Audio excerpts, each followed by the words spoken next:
sa iyong mga kapaligiran. Kay dumi na ang hangin, pati na ang mga ilog natin.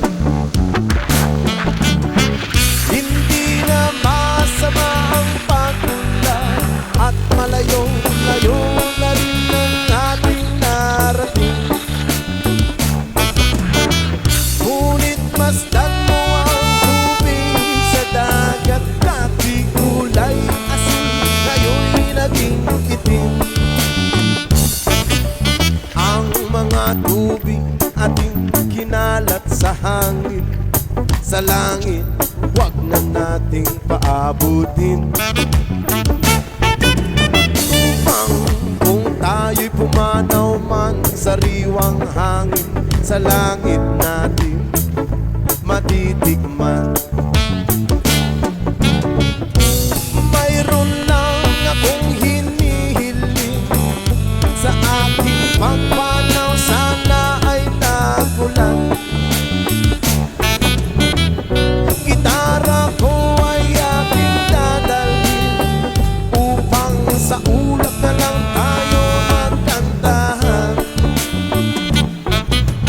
Ang mga bata ngayon lang isinilang, may hangin pa kaya matitigman. May mga puno pa kaya silang aakyatin, may mga ilog pa kaya lalanguyan. Bakit di natin pag-isipan ang nangyayari sa ating kapaligiran? Hindi na masama ang pagpunlan kung hindi nakakasira ng kalikasan. Darating ang panahon, mga ibong gala ay wala na madadapuan. Umasdan mo ang mga punong dati ay kay tatag, ngayon ay namamatay dahil sa ating kalokohan. Lahat ng bagay na narito sa lupa, biyayang galing sa Diyos, kahit nung ikaw ay wala pa.